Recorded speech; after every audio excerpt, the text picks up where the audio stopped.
Hola, buenas tardes. El día de hoy presentaremos los temas de arquitectura del CPU, arquitectura del bus y panorama general del BIOS y el CMOS. El primer tema es arquitectura del CPU.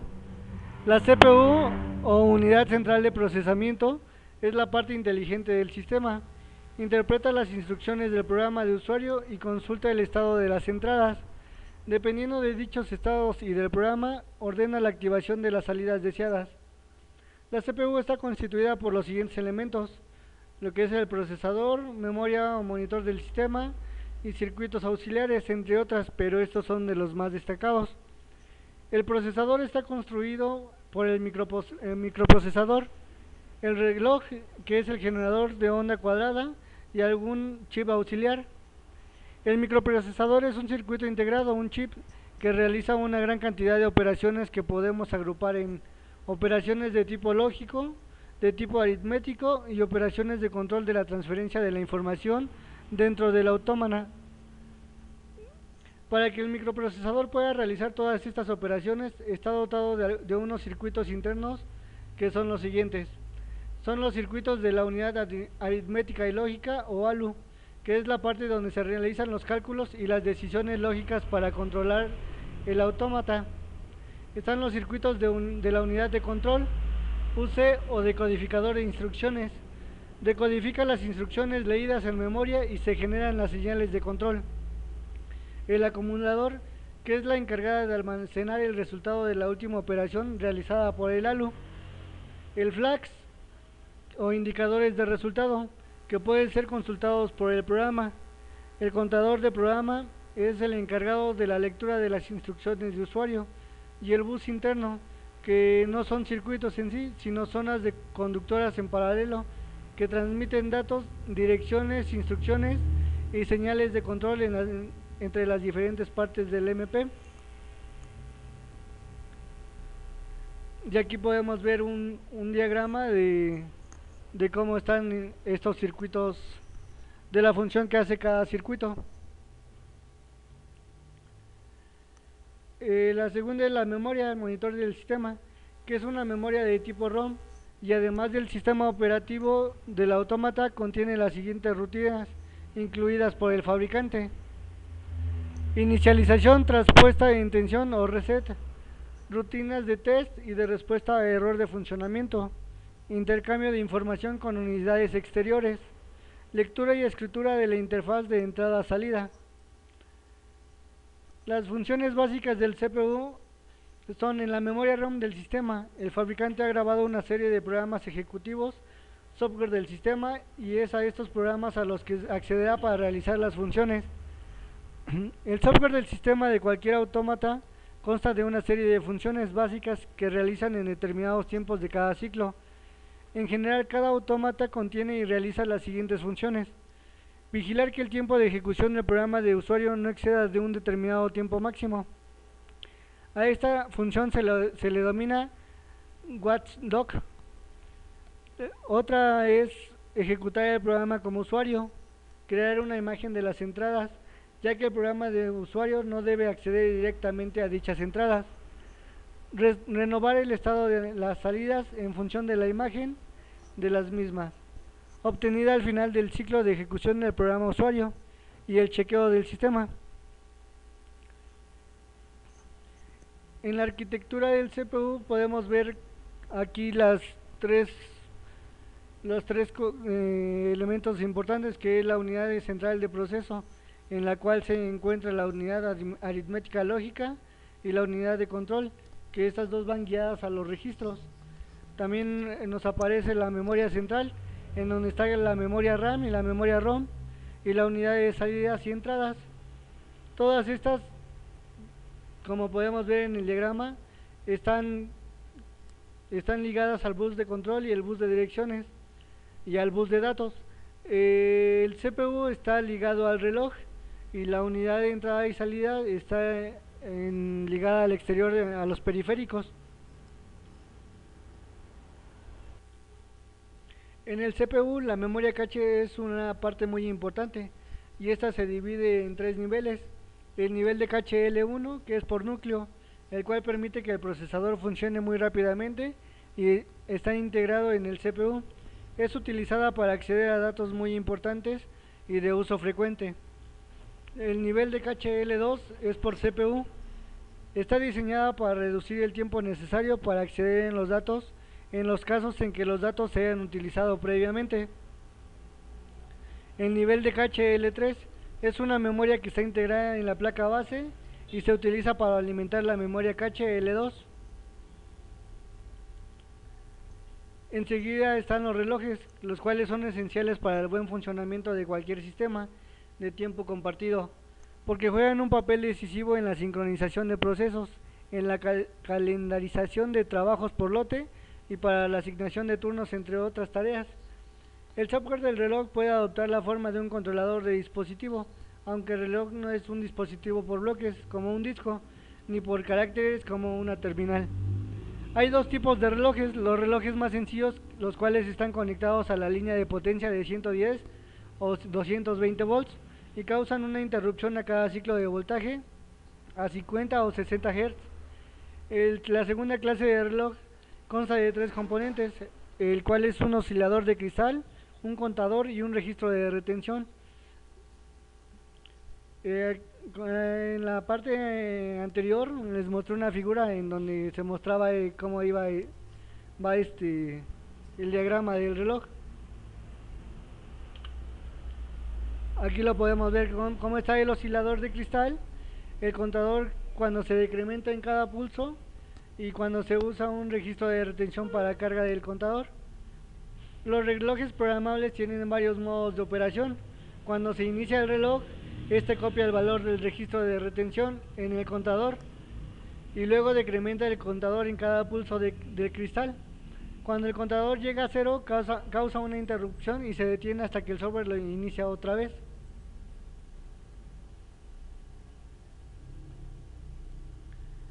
Los modos de operación del CPU. Son dos modos, el no privilegiado y el privilegiado. En el no privilegiado, también llamado modo usuario, es preferible no usar este término para no llegar a confusión. Y en el modo en el que se ejecutan los procesos y bibliotecas del sistema operativo, en el caso concreto de los sistemas operativos micronúcleos, los servidores también se ejecutan en modo no privilegiado, tales como el servidor de ficheros, el administrador de memoria y los gestores de dispositivo. Ofrece únicamente un subconjunto de las instrucciones disponibles. Si en este modo se intenta ejecutar una instrucción privilegiada, el sistema operativo o bien la ignora o bien lanza una excepción. En el modo privilegiado, también llamado modo supervisor, no confundir con usuario root, el modo en el que se ejecuta el núcleo del sistema operativo ofrece acceso total a las instrucciones de la CPU, y un fallo de programación en modo privilegiado puede plantear el sistema operativo en modo no privilegiado. Esto nunca pasaría.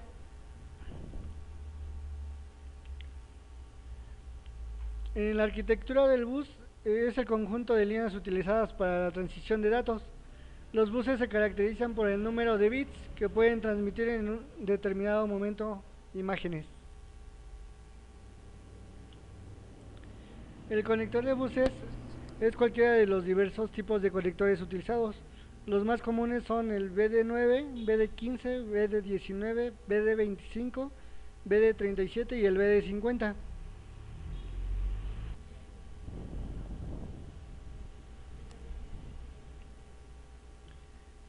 En este hay diversos conectores, como el conector DNI, que es un conector de clavijas múltiples.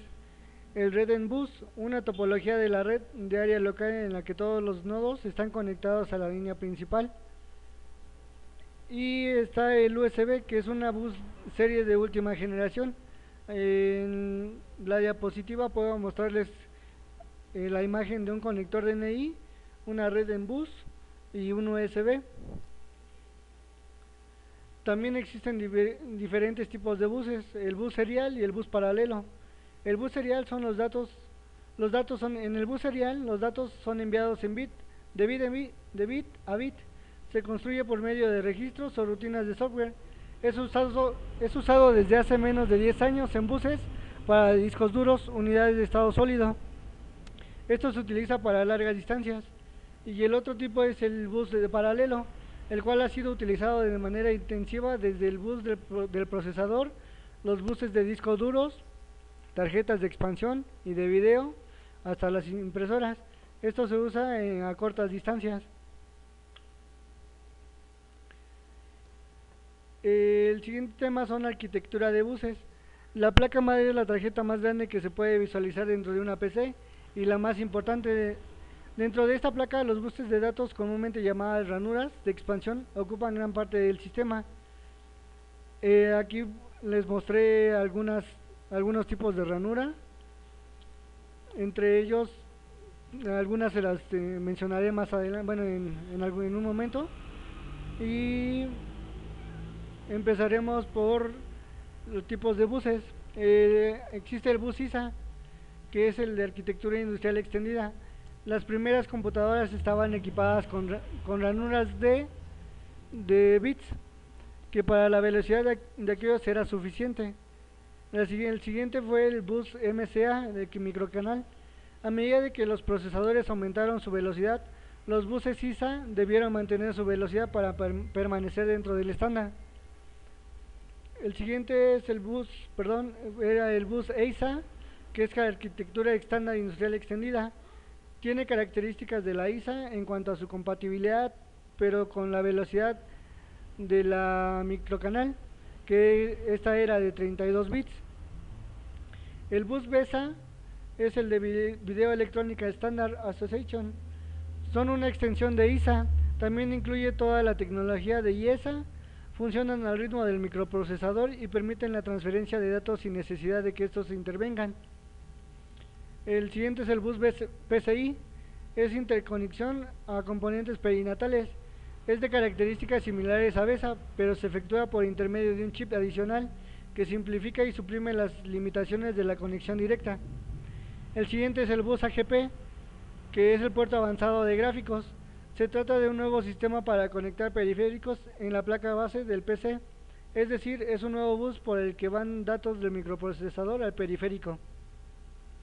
Y el último es el Card Bus IPC, comúnmente el PCMCIA, el cual las computadoras portátiles tienen dos slots para adaptarse de Credit Card. Esta interfase fue llamada PCMCIA, hoy también se conoce como PC Card. Bueno, estos fueron algunos de los tipos de buses que existen y que integran la tarjeta madre de una computadora. El siguiente tema es CMOS y BIOS. El CMOS normalmente es el semiconductor complementario de óxido de metal y se refiere a un chip de memoria del equipo alimentado con batería, donde se almacena información del proceso de inicio. El sistema básico de entrada y salida, BIOS, del equipo usa esta información al encender el equipo. Los mensajes de error relativos al CMOS pueden deberse a que la batería esté descargada o tenga algún problema. La batería se puede descargar si el equipo está apagado durante mucho tiempo, o también si ya no funciona, ya no sirve. La BIOS es una memoria no volátil de tipo ROM y que usa sus datos están guardados y son inalterables. En cambio, la CMOS es una memoria de tipo RAM y los datos que se guardan se pueden alterar, pero también se borra en caso de existir algún corte de energía. Para prevenir que se dé esta situación, es decir, que se borren los datos definidos por el usuario, se hace uso de la pila que alimentará esta memoria siempre que nuestro PC no esté en marcha. Entonces podemos decir que la BIOS se vale de la CMOS para iniciar el proceso de arranque del ordenador. ¿Cómo podemos entrar al setup? La mayoría de las PCs acceden al setup presionando la tecla D o suprimir para los teclados españoles, una vez que haya terminado el conteo de la memoria al encender la PC. Esto sucede antes de que se cargue el sistema operativo, aunque la secuencia de teclas que se deben utilizar depende exclusivamente del fabricante BIOS que utiliza la máquina. Es por eso que se pueden presentar otras combinaciones de teclas para ingresar al setup. Por ejemplo, las computadoras de Acer utilizan las teclas Control Alt Scan para acceder al setup, las HP Vectra la tecla F4 y otras combinaciones son el F1, F2, F10 control alt más S o el scan. También están el F12, entre otras. Sin embargo, generalmente aparecerá en la pantalla la combinación que se deba presionar para ingresar al mismo. Por ejemplo, en las dos imágenes que les presenté, en una se utiliza el DET y lo marca en la parte inferior de la imagen. Y en la segunda imagen también presionar F1 para entrar al setup, o F2 es para entrar por default y continuar.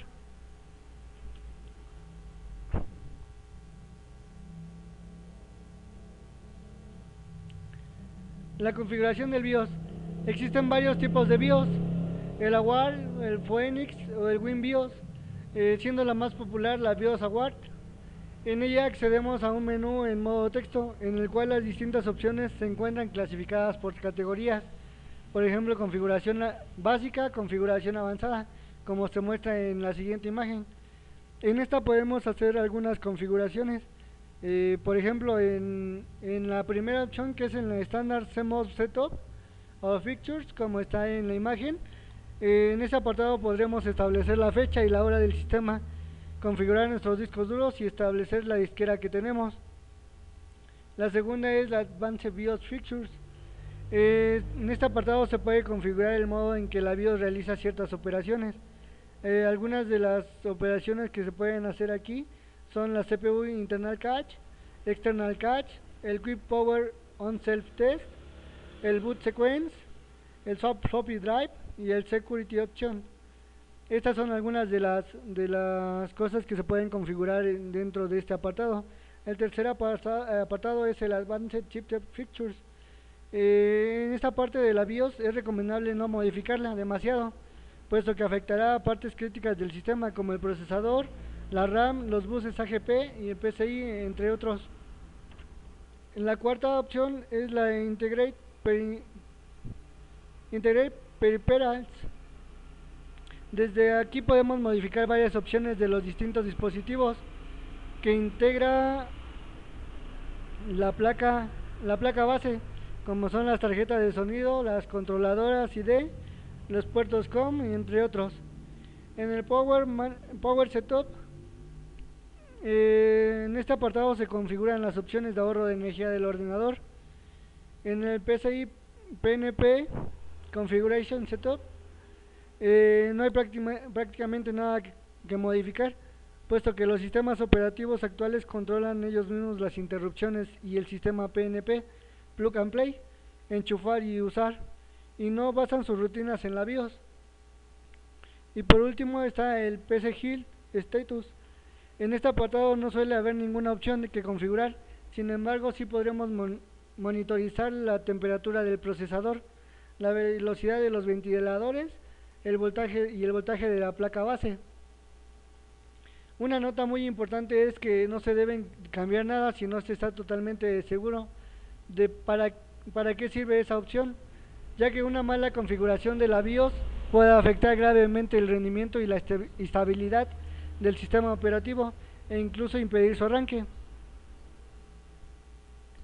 Bueno, eso fue todo. Gracias por su atención y hasta la próxima.